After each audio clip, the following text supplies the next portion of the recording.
pandangan kelompok manusia tentang masalah wahyu. Pandangan yang pertama ialah golongan-golongan Brahmin. Brahmin ni merujuk kepada pendeta-pendeta agama Hindu. Mereka ini mengatakan bahawa mustahil turun wahyu pada Nabi-Nabi. Itu pertama. Dengan alasan manusia boleh ke membezakan antara wahyu Tuhan dengan suara syaitan. Jadi mereka pun faham juga setan ni. Jadi dibuat satu sebab, satu kita panggil dakyah yang mengatakan bahawa wahyu tidak boleh turun ke bumi dengan alasan bahawa manusia tak boleh membezakan antara wahyu dengan suara setan. Itu yang pertama. Golongan yang kedua ialah golongan Mu'tazilah yang mengatakan bahawa wajib Tuhan hantar Rasul. Tadi kata mustahil. Yang geng-geng Brahmin ni dia kata mustahil wahyu turun ke bumi. Yang Mu'tazilah pula kata wajib Tuhan bagi wahyu pada manusia. Maknanya penghantaran ataupun irsalur rusul, pengutusan para rasul ini wajib pada Allah Ta'ala. Wajib ke atas Allah untuk mengutuskan rasul sebagai membawa hidayat kepada manusia. Berdasarkan kaedah usul Mu'tazilah yang 5, yang salah satunya ialah as-sulhu wal aslah. As-sulhu wal aslah, baik dan lebih baik, yang saya pernah bincang dengan tuan-tuan pada awal-awal dulu kuliah kita. Maknanya Mu'tazilah menetapkan kaedah Tuhan wajib buat baik dan lebih baik. Maka wahyu tu baik, bagus untuk manusia, maka wajib Tuhan buat. Dia gitu. Pandangan yang ketiga ialah pandangan ahli sunnah wal jamaah yang mengatakan bahawa harus bagi Allah mengutuskan Rasul. Daripada tu Adam dapat wahyu sampai ke Nabi kita SAW, Nabi Muhammad dapat wahyu, itu harus saja bagi Allah Ta'ala. Dalil, sekarang tanya dalil semua kan. Tanya dalil semua. Jadi ulama ahli sunnah letakkan bahawa Tuhan tu harus saja buat apa pun. Tidak ada yang wajib dan mustahil atas Allah Ta'ala.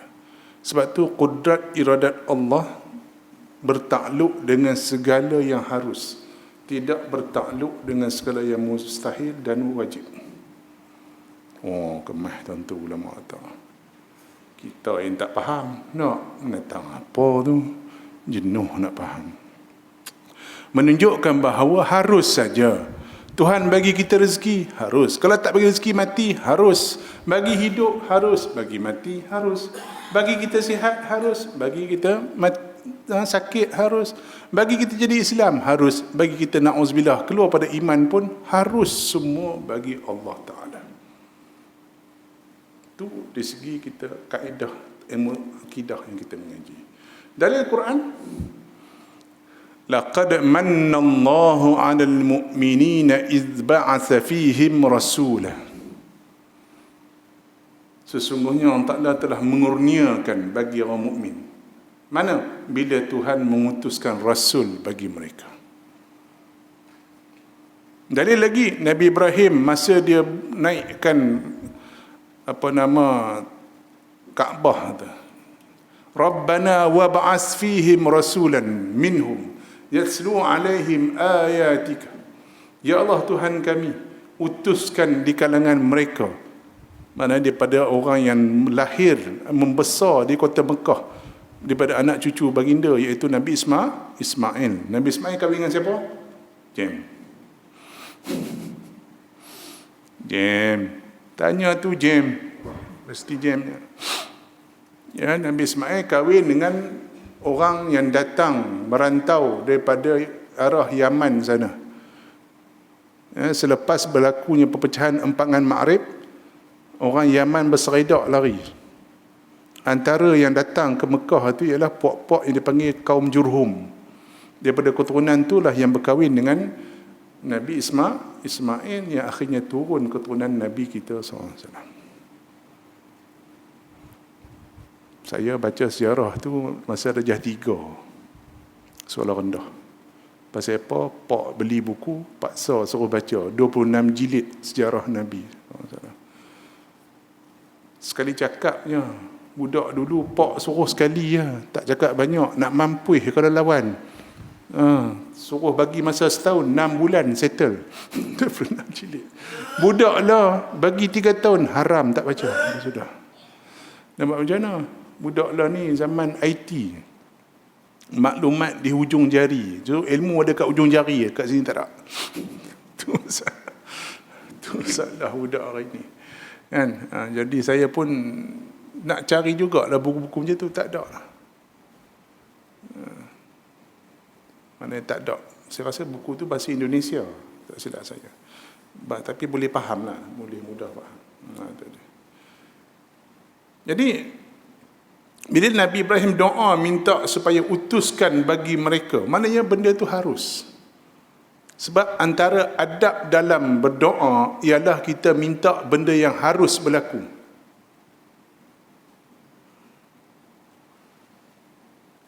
Kalau benda mustahil jangan minta. Mana mustahil? Minta Ustaz Perak.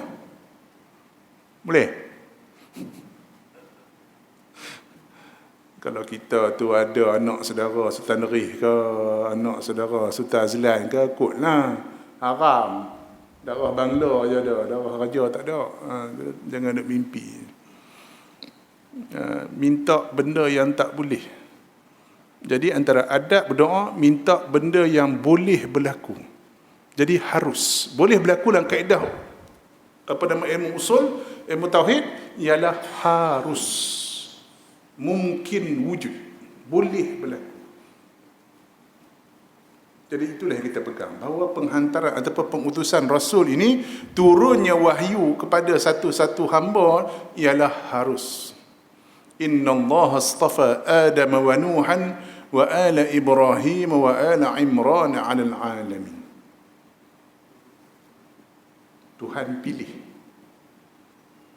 Maknanya pertama saya nak bincang sini hukum, sebab dalam kitab ni tak ada.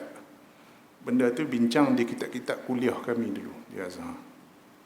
Perbahasan tentang masalah pengutusan Rasul. Ya, jadi ada 3 pandangan. Maka pandangan yang tentu yang benar ialah harus Allah Ta'ala. Kalau Tuhan tak utuskan, itu hak dia. Hak dia. Dia yang punya kuasa. Siapa ada kuasa atas pada Allah Ta'ala? Tak ada. Tak ada kuasa lebih tinggi daripada Allah Ta'ala. Tak ada. Jadi siapa? Macam kita. Pasal apa sembahyang kita wajib? Sebab Tuhan suruh. Pasal puasa ni nak masuk Ramadan ni wajib puasa? Tuhan suruh, wajib. Sebab perintah Allah Ta'ala. Tuhan tu Tuhan, kita tu hamba. Maka wajib. Pasal apa tuan-tuan kena buat kerja bila bos suruh? Bos suruh, kena buat. Dia bayar gaji. Kan? Tak buat kerja, tak bagi gaji. Apa tak? Sebab tu Tuhan kata ati'ullah wa ati'ur rasul wa ulil amri minkum. Tak ada perintah. Selagi benda yang tidak bercanggah dengan perintah Allah Ta'ala dan perintah Rasul. Yang pertama, keistimewaan wahyu. Tadi saya cerita apa pandangan kelompok manusia tentang masalah pengutusan Rasul. Topik kita malam ni, keistimewaan. Apa dia mumayyizat? Sebab tu baca kitab Arab ni seronok. Kitab Melayu ni dia jadi macam mana? Keistimewaan. Kita faham istimewa ni apa? Dalam bahasa Arab dia panggil mumayyizat. Kelebihan. Kelebihan. Di mana lebihnya wahyu? Sebab kita hari ni bila sebut istimewa ni, cacat pun istimewa juga. Ini kacau.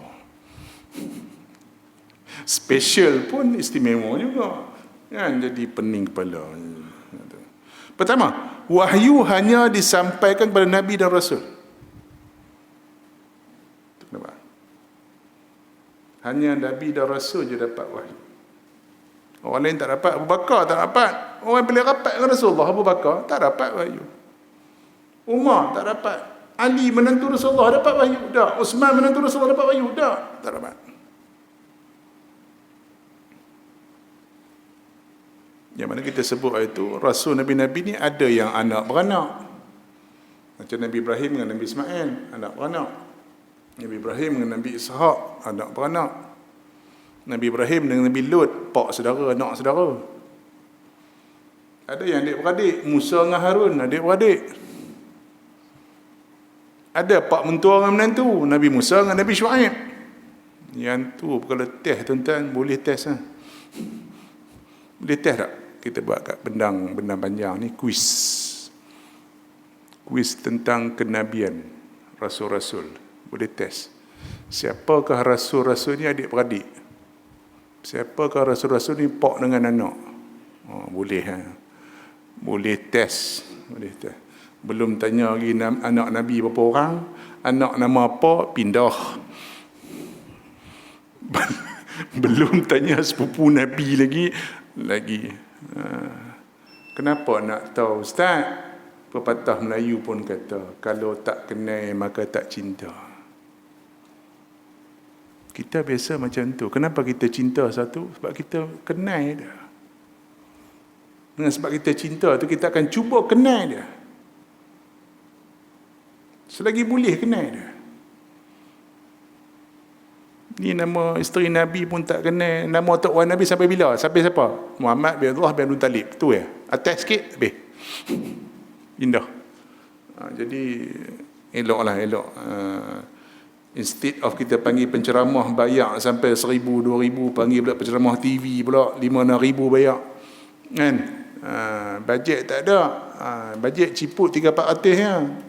Buat pertandingan kuis. Kuis sirah Nabi. Siapakah anak cucu Nabi? Tu ni. Siapakah sahabat Nabi yang paling akhir meninggal di Mekah? Yang paling akhir meninggal di Madinah? Pindah. Buat. Apa? Nak latih anak-anak kita ni kenal sahabat Nabi. Tidak, kalau tak kenal sahabat Nabi, dia kenal artis. Dia kenal raja lawak. Kenal habis. Pemain bola tu, saiz boot, saiz berapa pun kenal, tahu? Nama awet Cristiano Ronaldo kenal. Awet nama apa? Apa faedah? Tuan-tuan, salah Ustaz? Tak salah. Apa faedah? Saya tanya. Tak ada faedah pun satu. Dalam Islam ni dia tak boleh buat benda tak ada faedah. Wal as innal insana lafi khus. Sebab tu Imam Ghazali kata celakanya hati manusia ni, kata Ghazali. Sedap bahasa Ghazali. Walaupun dia orang sufi tapi dia orang mantik. Orang akidah bahasa dia kasar. Wailun liqalbil mu'min, dia kata celaka sungguh hati manusia ni, kata. Pasal apa? Kalau tak masuk ilmu, tak masuk hikmah, tak masuk Quran, tak masuk sunnah, dia kalau duduk diam, tak apa macam ni botol ni. Buang-buang air tuan-tuan, buang tutup. Biar tu, diam. 10 tahun duduk diam ni. Diam. Tapi hati orang tak macam tu. Dia tak boleh duduk diam saja. Dia sama ada fikir benda baik atau fikir benda tak baik. Kalau kita tak masukkan unsur ilmu iman, dia pergi jadi benda lain.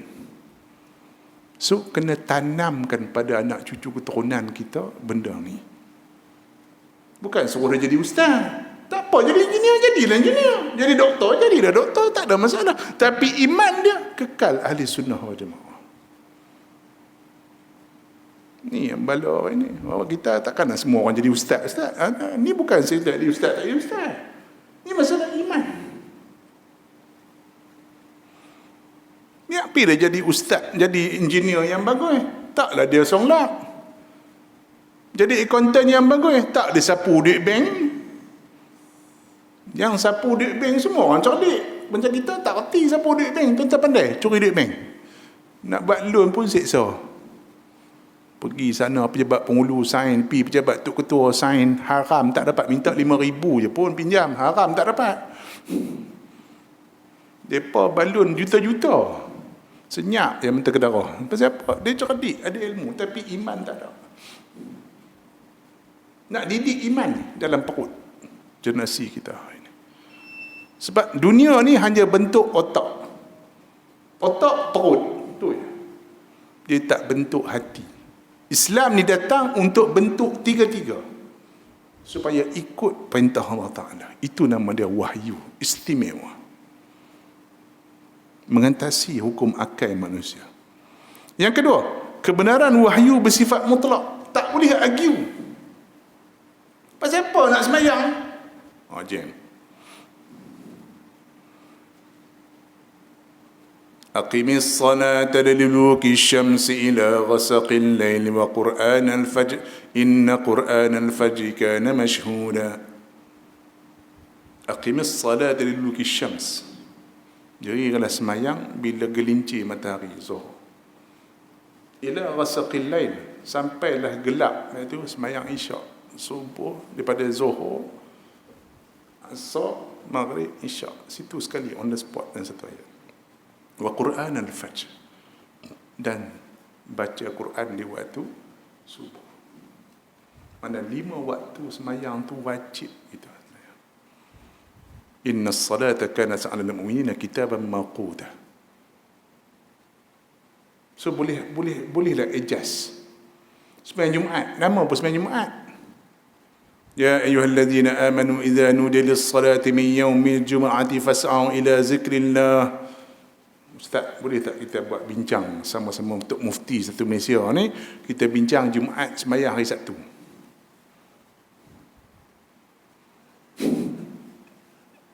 Tak boleh. Tak boleh. Haram. Arak tu haram, jelas. Babi haram, jelas. Kita bincang lah. Arak tu bolehlah minum. Takat sebotol boleh. Ada? Tak ada. Tak ada khilaf ulama. Sebab benda tu mutlak. So yang boleh jadi khilaf ni antara mazhab ni, benda yang nas dia tak jelas, tak terang, kunut. Walaupun pada pandangan kita yang kita rasa kita pandai ni, dalil tu mengatakan dunut tu bid'ah tu kuat. Syafi'i pun ada hujah dia, Imam Malik pun ada hujah dia, masing-masing ada hujah. So bila bertembung hujah, maka dia jadi khilaf. Bila jadi khilaf, makna benda tu furu', benda kecil, tak ada masalah. Nak baca kunut pun tak apa, tak baca kunut pun tak apa. Mai pula bab tarawih pula dah, bincang pula. Dia kata, mana ada 20? Bid'ah. Dah. Allahu Akbar, penat memang. Mari ni 10 Syakban, bertekak pasal ni 10 Syakban. Mai Isra' Mi'raj, bertekak pasal Isra' Mi'raj. Mai Maulud Nabi, bertekak pasal sambut Maulud Nabi. Mai Ramadan, bertekak bab tarawih pula. Macam-macam. Bang, tarawih ni memang Nabi buat, tapi tak dipanggil tarawih masa tu. Malam 23, 25, 27 udah Ramadan akhir-akhir Nabi sebelum Nabi wafat tu, sahabat dia tengok rumah Nabi dengan masjid sebelahnya.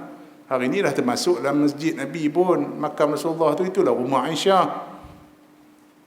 Jadi Nabi lepas sembahyang Isyak semua dah relax dah, Nabi keluar sembahyang dalam masjid. Sahabat tengok, follow. Lepas tu malam kedua lagi ramai sebab dah viral. Walaupun dulu tak ada WhatsApp. Sahabat ni tak payah suruh, tengok Nabi buat je, follow. Masuk malam ketiga, penuh masjid Nabi. Nabi tak keluar. Nabi sembahyang dalam bilik rumah. Lepas masuk subuh baru Nabi keluar masuk masjid. Nabi kata, malam tadi aku tahu ramai orang masang dalam masjid. Nabi kata, saja aku tak keluar sembahyang dengan korang. Sebab apa? Aku takut difardukan ke atas kamu, maka akan jadi berat pada umat selepas kamu. Tak timbul dalam kitab tu, ada sebut dalam hadis tu sembahyang tarawih. Ada ke tak ada? Tuan-tuan saya tanya. Tak ada. Tak ada. Sembahyang raya ada nama sembahyang raya. Sembahyang minta hujan ada sembahyang minta hujan nama di zaman Nabi. Tapi sembahyang tarawih tak ada dalam hadis. Maka macam itulah. Bila Rasulullah wafat pun para sahabat buat macam itulah sembahyang. Bucu ni seorang, bucu ni seorang, tepi ni seorang, tepi ni seorang. Dah macam piston kereta. Tahu piston kereta?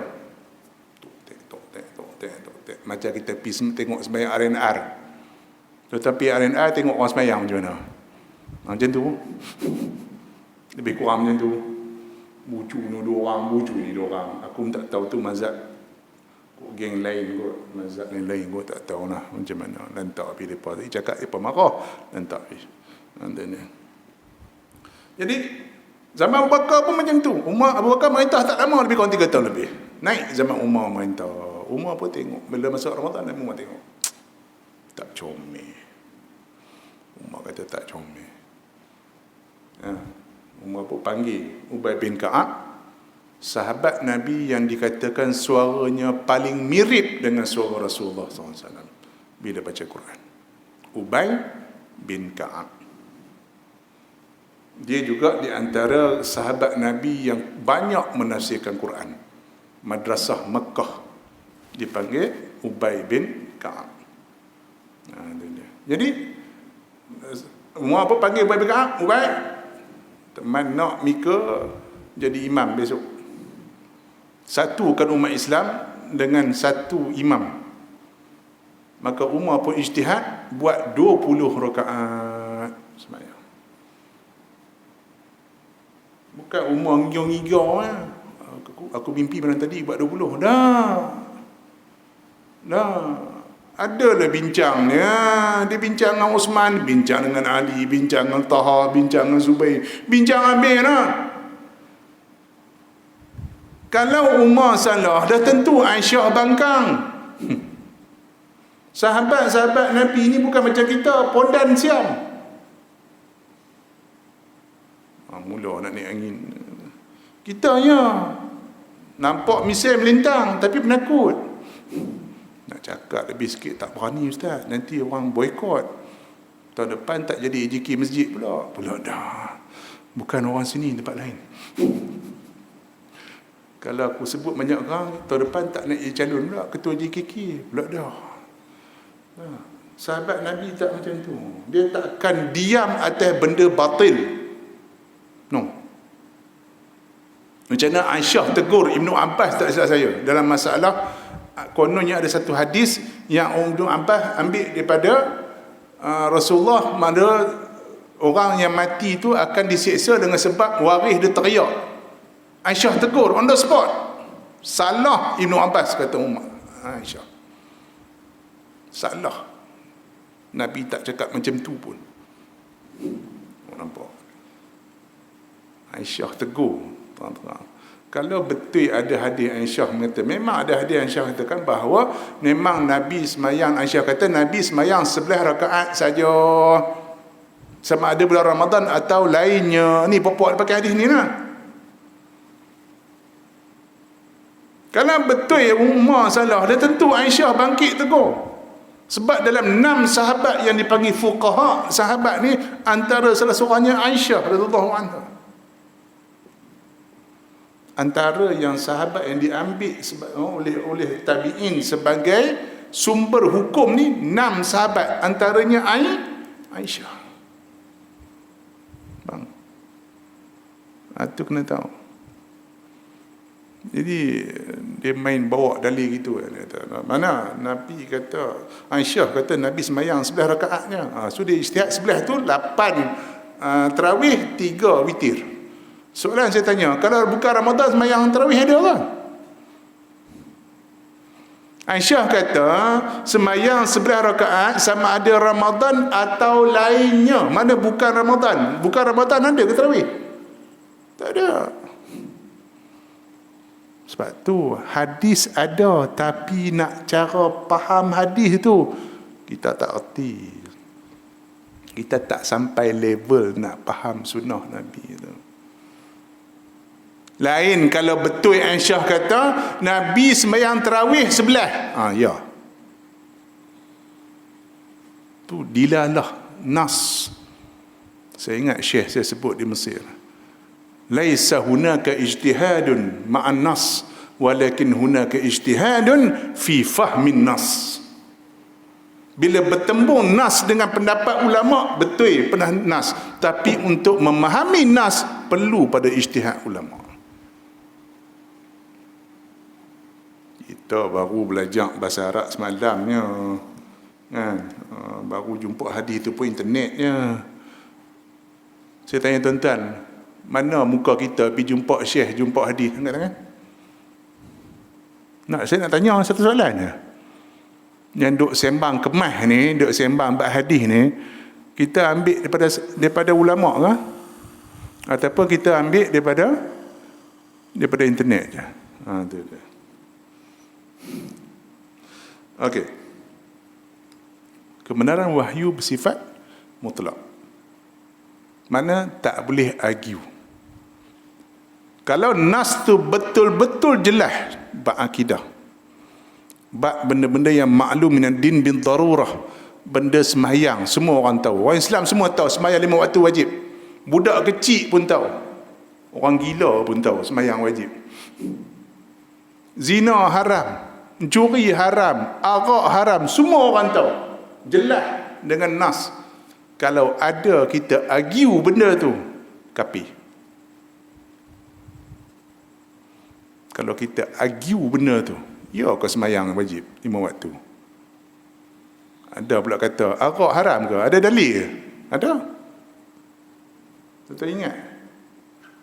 Ingat masa Commonwealth 98? Cerita lama lah, cerita 23 tahun cerita. Ada hamba Allah tu tak ada dalil ke dalam Quran arak haram? Main.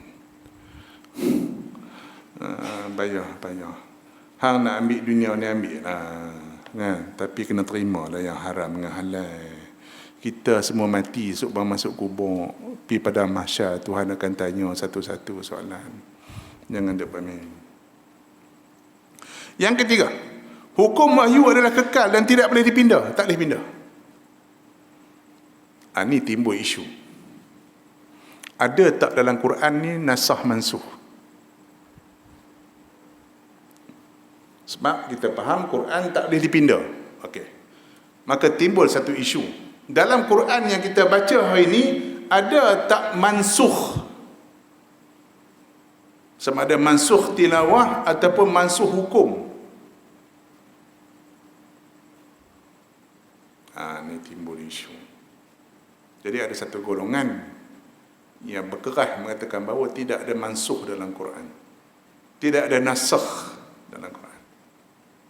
Sebab apa? Quran tak boleh tolak. Mana boleh ada nasakh?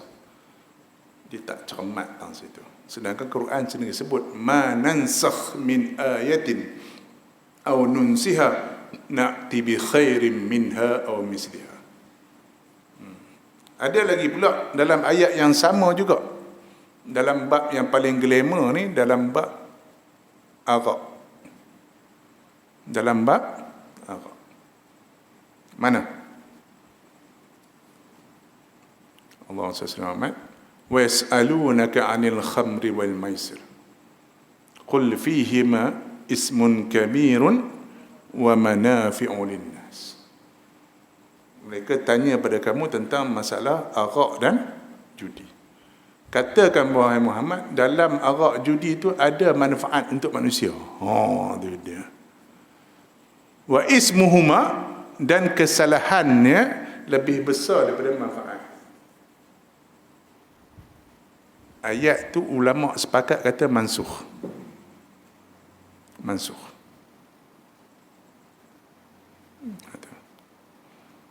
Lagi apa? Wala taqrabus salata wa antum sukara. Jangan kamu hampiri sembahyang akan mabuk. Mana boleh mabuk? Macam hari ni nak drive jangan mabuk. Kalau dah mabuk jangan drive. Mana mabuk boleh Apa? Tu undang dunia. Undang-undang dunia. Nak kata boleh juga minum arak. Kalau nak dah mabuk jangan drive. Kalau nak drive jangan mabuk. Tu dia. Tapi boleh mabuk kalau tak drive. Tu dia punya ni lah. So ayat tadi tu wala taqrabus salata wa antum sukara, sebab ada berlaku dengan sahabat Nabi yang masa tu arak tak haram lagi. Baru kena 3-4 kali pergi semayang. Allah Akbar. Udah baca Quran pun celaru habis.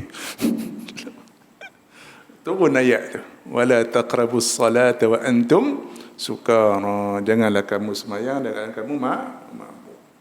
Mana benda tu, ayat tu mansuh. Jelas. Tilawah tak mansuh, tapi hukum dia mansuh. Ada ayat yang tilawah dia mansuh, tapi hukum tak mansuh. Bab apa? Bab muhsin zani. As-saibuz zani, dalam hadis Nabi sebut as-saibuz zani. Saib ni mana janda. Dari segi lughah, dari segi bahasa asal, saib tu mana janda. Tapi dari segi bahasa fiqh, maksud saib tu ialah orang manusia yang pernah merasai persetubuhan yang halal, mana pernah menikah, tapi dia masih melakukan zina. So walaupun dia ada bini atau tak ada bini, sama hukum dia. Maka hukum sama, laki ke perempuan sama hukum dia, iaitu rejam. Rejam. Hukum tu tak mansuh, sebab ada hadis yang menguatkan dia. Tilawah, ya, mansuh. Tu kena mengaji usul fiqh. Sebab tu antara syarat jadi mujtahid, mesti dia pakar bab nasah mansuh. Ada berapa syarat jadi mujtahid? Ada 16 syarat. 16 syarat tu, satu syarat ada 70. Jenuh. Boleh? Tak tahulah. Kok ada orang benda panjang ni boleh jadi mujtahid? Boleh jalan. Tak ada masalah. Mujtahid pula ada banyak level. Saya pergi satu ceramah, seorang syekh daripada Azhar datang di Insaniah masa tu. Sekarang ni Uni Syams. Saya pergi dia Ustaz. Kuala Ketir, tahun lama dah, 3-4 tahun sudah saya pergi. Dia datang ke jemputan daripada Uni Syam, dia bagi ceramah. Dia cerita bab ijtihad. Syarat di mujtahid, dia kata ada 16 syarat. Aku satu pun tak ada. Tu. Dia ada PhD Azhar, dah mengajar 30 tahun. Kita ni PhD mana? PhD mana dah? Dia PhD Azhar bang. Duduk daripada kecil hafal Quran, hafal hadis, hafal kitab. Dia mengajar budak 30 tahun. Dia kata aku satu syarat pun tak ada. Satu syarat pun tak ada. Allahu Akbar. Contoh saya nak bagi tu buat. Nak jadi mahir dalam bab hadis ni, dia mesti ada kaedah untuk istinbat hadis. Jadi Imam Syafi'i letak 70 syarat, 70 kaedah untuk faham hadis Nabi. Kalau hadis macam ni masuk apa? Hadis ni 70 kaedah.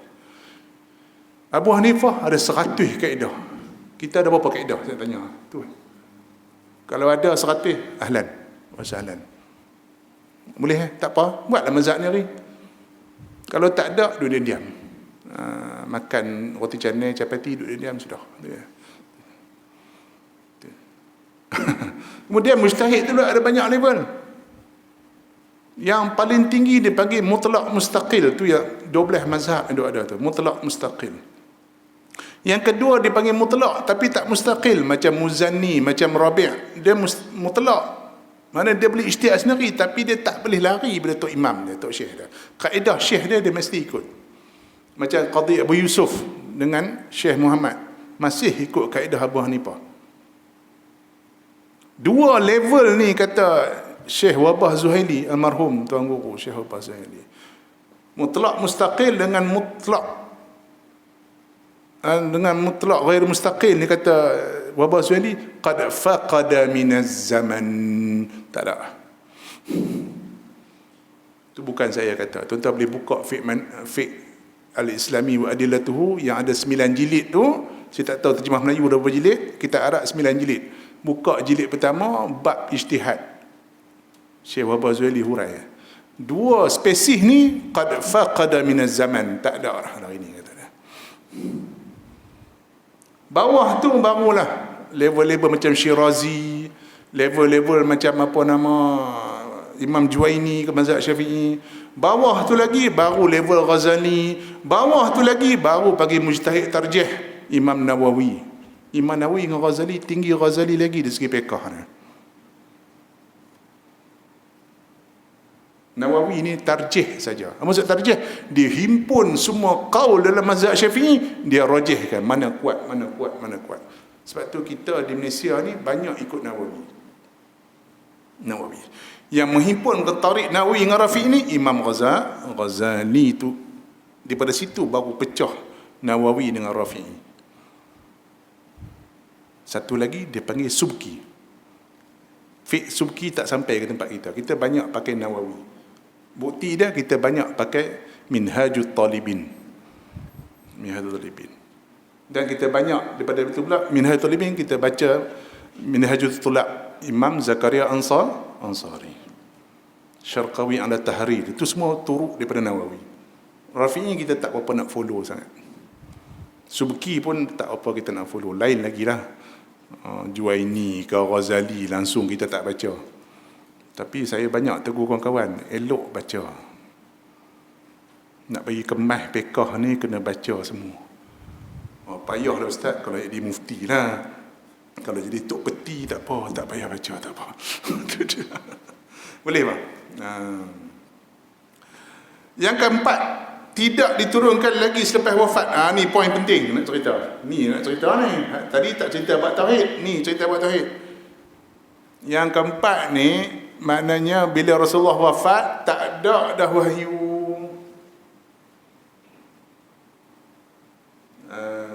Kalau ada siapa-siapa demand dia dapat wahyu, sesat. Ijma' ulama. Katalah dia malam tadi dapat wahyu, jadi Nabi khas untuk kepala bendang, untuk bendang panjang. Mana tahu kan? Khas saya ni khas Nabi diutuskan untuk orang bendang panjang. Bala.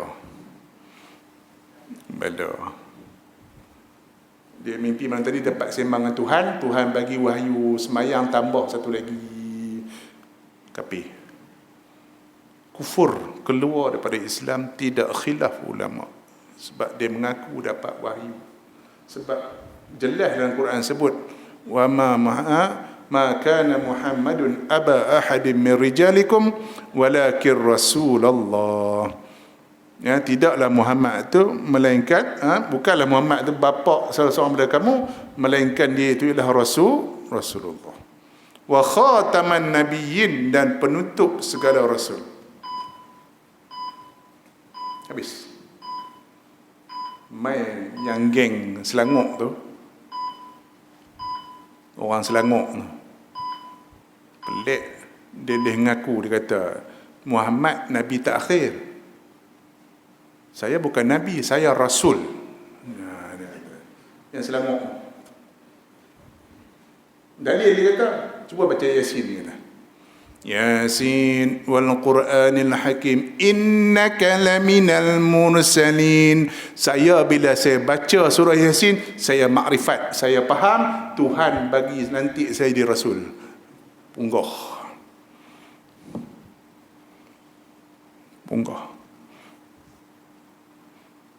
Bala sungguh tak ngaji mantik ni bala.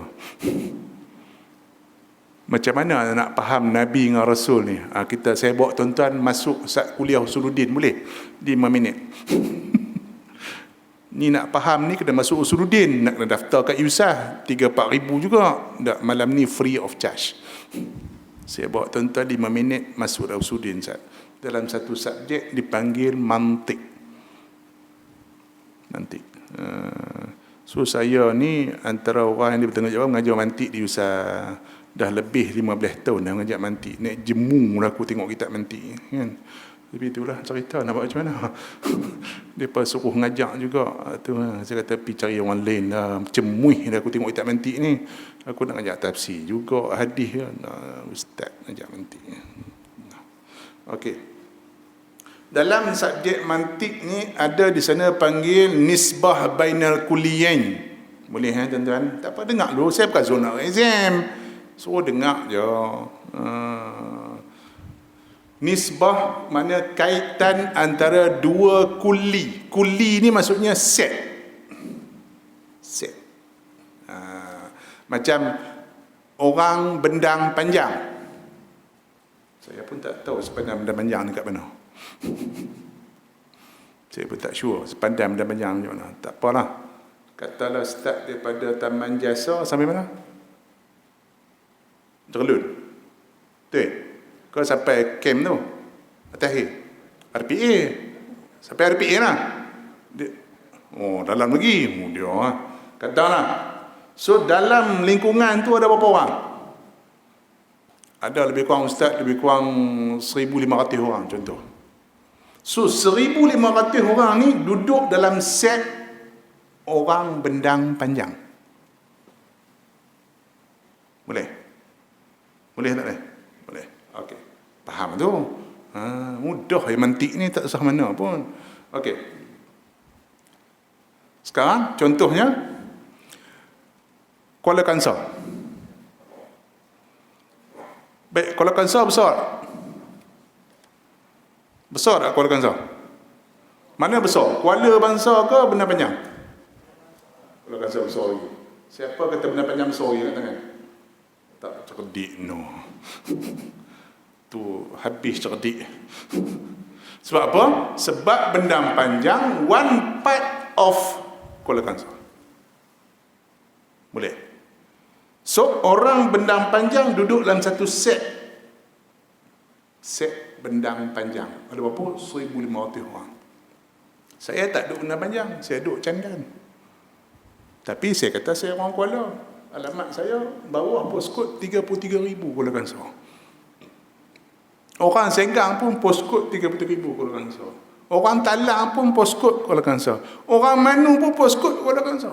Tapi dia duduk bawah set Manu. Saya duduk bawah set Candan.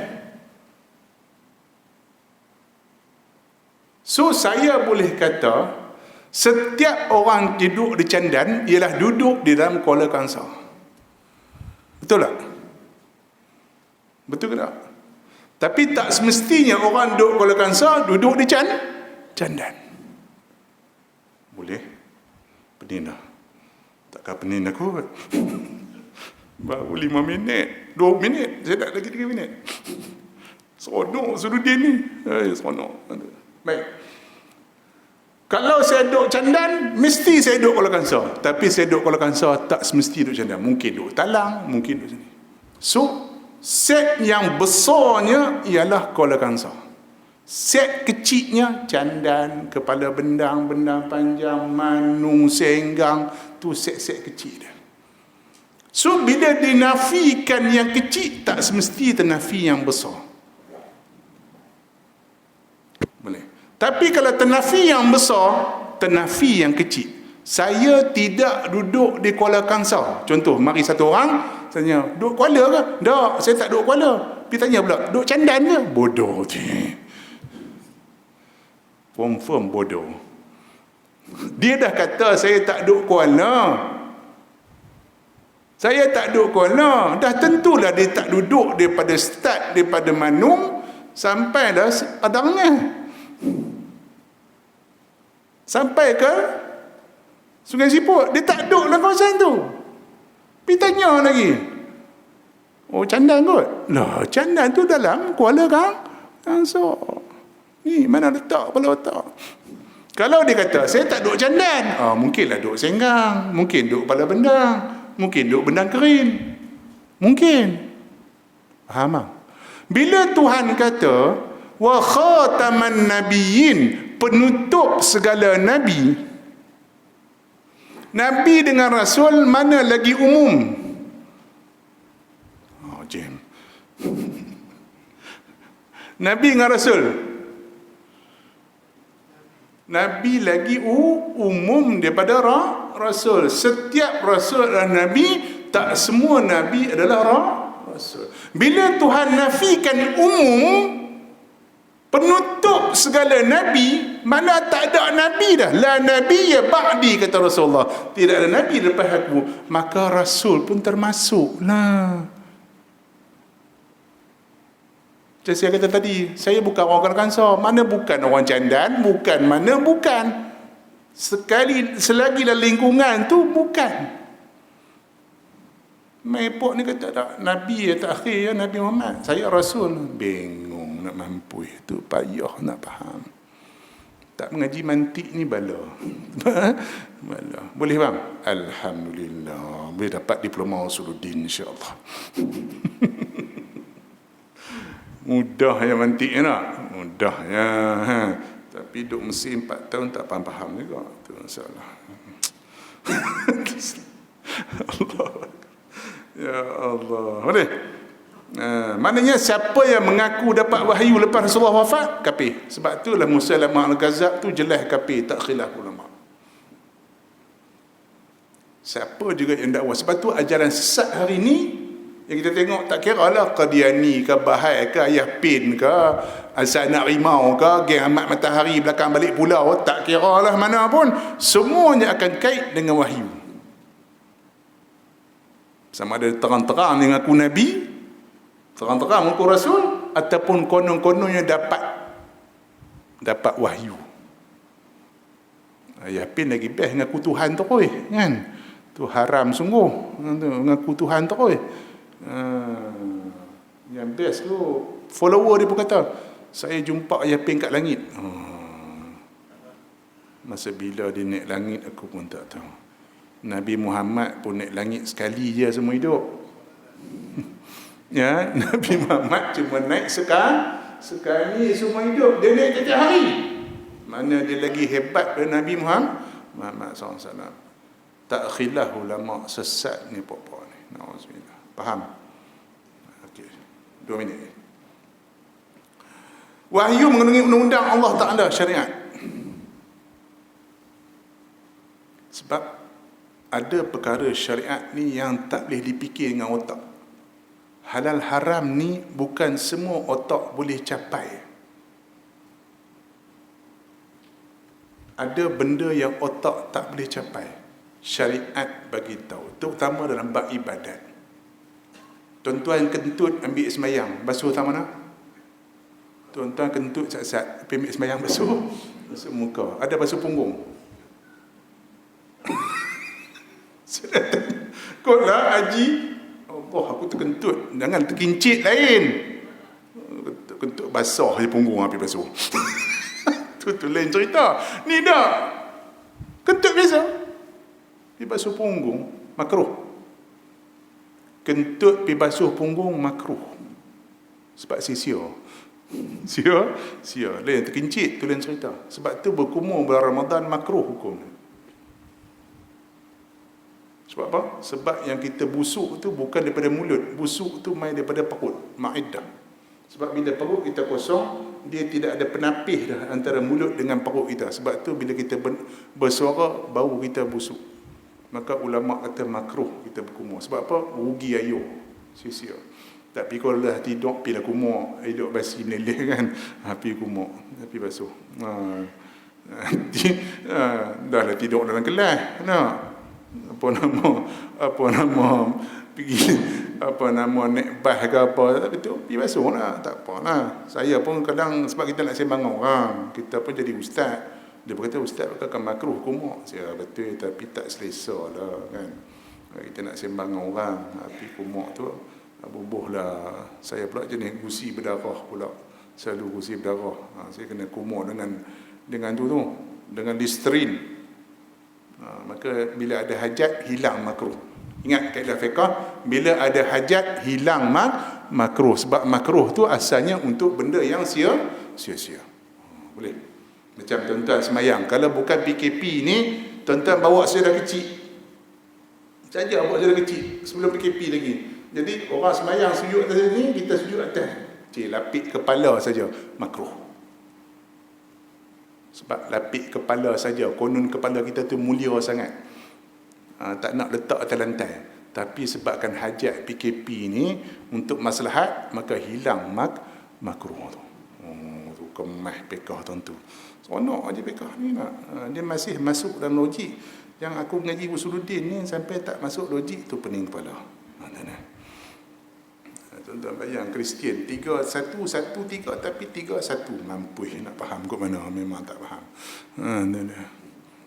Itu belum Hindu ni. Hindu ni Tuhan dia sekarang ada 300 juta. Mampu nak faham. Tuan-tuan faham? Aku tak faham, mampu. Ada benda-benda yang tak boleh fikir pada otak. Sebab tu otak manusia secerdik macam mana pun dia tak boleh fikir bab ibadat. Ibadat mesti kita ambil daripada Nabi-Nabi Rasul-Rasul. Lagi, peraturan hidup. Kita tak tahu macam mana nak manage hidup kita kalau syariat tak turun. Manusia boleh buat roket, boleh buat kapal selam, boleh. Kapal selam mereka tu boleh duduk bawah laut 365 hari. Tak naik atas darat. Memang tak naik atas darat. Tak naik atas, dia duduk bawah. Dia pakai nuklear, tak payah pakai minyak. Boleh pusing dunia 10 kali, relax 365 hari. Duduk dalam laut, berak kencing dalam laut bawah. Boleh. Otak manusia boleh buat sampai tahap tu. Tapi dia tak boleh fikir apakah tata cara yang aku patut buat untuk mencapai bahagia aku dunia akhirat. Manusia tak boleh fikir. Dia perlu pada Rasul bawa wahyu. Sebab tu Quran tu mukjizat yang paling agung. Sebab apa? Sebab dia kekal sampai hari ini. Tongkat Musa tak ada dah. Kalau tongkat Musa tu ada lagi hari ini, katalah masih wujud. Mana dah tahu? Itu dia kata kokka tu tongkat Musa. Semua pakat beli kokka. Orang benda panjang pun beli kot. Ada yang buat tengkuk, ada buat batu cincin, ada buat gelang kokka besar ni tu dia. Nak bagi nampak kebai, wallahualam kebai ke tak. Cuba try cari cantik dengan parang tengok putih ke tak. Dia kata, ustaz, ni tongkat Musa ni kayu ni. Tongkat Musa. Saya kata kalau tongkat Musa tu ada lagi hari ni, katalah tongkat Musa tu dia ambil Nabi Syuaib, keturunan lamanya tu. Musa ambil Syuaib hadiah pada Musa, menantu dia. Itu yang bila sampai ke Tursina Tuhan perintahkan campak jadi ular tu. Kalaulah exactly tongkat tu ada lagi hari ni, tuan-tuan dapat pegang, kita kepala orang benang panjang ni dapat pegang tongkat Musa, tak jadi apa. Pi ketuk laut haram tak terbelah. Pi ketuk batu haram tak keluar air. Ketuk kepala orang pecah boleh. Ketuk kepala orang berdarah boleh. Ketuk batu keluar air tak. Sebab apa? Mujizat tu bukan tongkat dia. Mujizat tu Musa tu yang pegang. Bila Musa wafat habis. Mujizat Nabi pun banyak yang hissi ni. Antaranya kata sahabat, mimbar Nabi tu, ni mimbar, kan ada tempat letak tangan tu kan. Nabi duk pegang situ masa berdiri khutbah. Bila Nabi lama tak naik, Nabi pergi jihad ke, Nabi pergi mana ke, lama Nabi tak naik mimbar, berbunyi mimbar tu kata sahabat. Allah, tu imam cuba bayangkan Ustaz Burhan dengar mimbar tu bunyi. Pindah. Saya rasa resign, tak jabatan. Bunyi macam sedih. Macam orang teriak. Allahu Akbar. Sahabat dengar ni. Sebab rindunya pada Nabi SAW. Sebab Nabi lama tak pegang. Kayu boleh bunyi.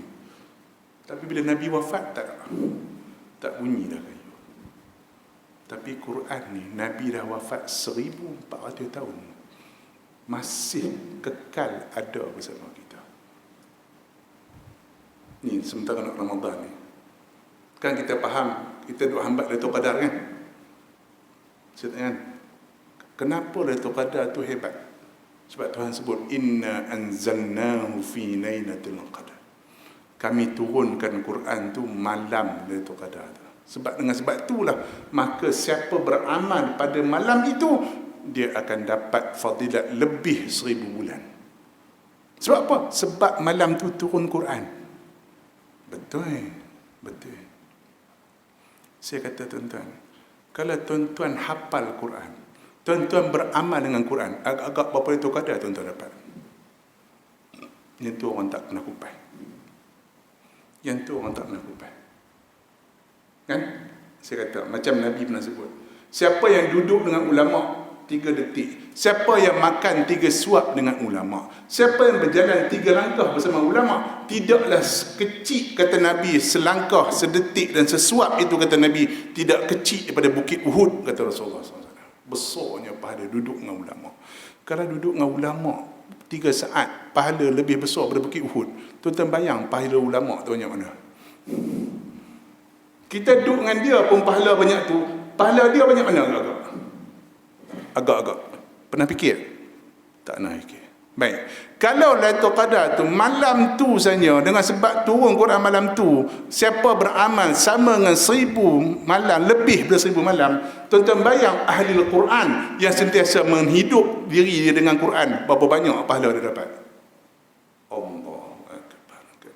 Kenapa kita tak ambil tu? Tuan-tuan faham tak saya cakap? Faham ke tidak? Betul kita ambil Lailatul Qadar, bagus. Saya tak kata tak bagus. Ada forum bincang, bila Lailatul Qadar ni, macam-macam bincang dapat. Tapi berapa banyak yang kita dapat? Kenapa kita tak jadikan setiap malam kita ialah Lailatul Qadar? Sebab apa? Sebab Quran tu sentiasa hidup dalam diri kita. Bukan satu malam je. Bukan. Berapa ramai yang fikir macam tu? Tuan-tuan bayangkan sahabat Nabi yang hidup dengan Quran. Tuan-tuan bayangkan para ulama yang 24 hours dengan Quran. Para tabi'in yang pagi, petang, semalam Quran hadis hukum, Quran hadis hukum. Itu yang dalam kepala otak dia. Agak-agak berapa Lailatul Qadar dia dapat? Kenapa kita tak cuba capai level itu? Macam Hamka pernah sebut, almarhum Hamka pernah sebut, Buya Hamka. Ramai orang nak jumpa Tok Guru. Ramai orang nak jumpa Tok Lebay supaya ambil jampi air doa untuk bagi berkat hidup. Tapi berapa ramai orang yang cuba jadi Tok Guru.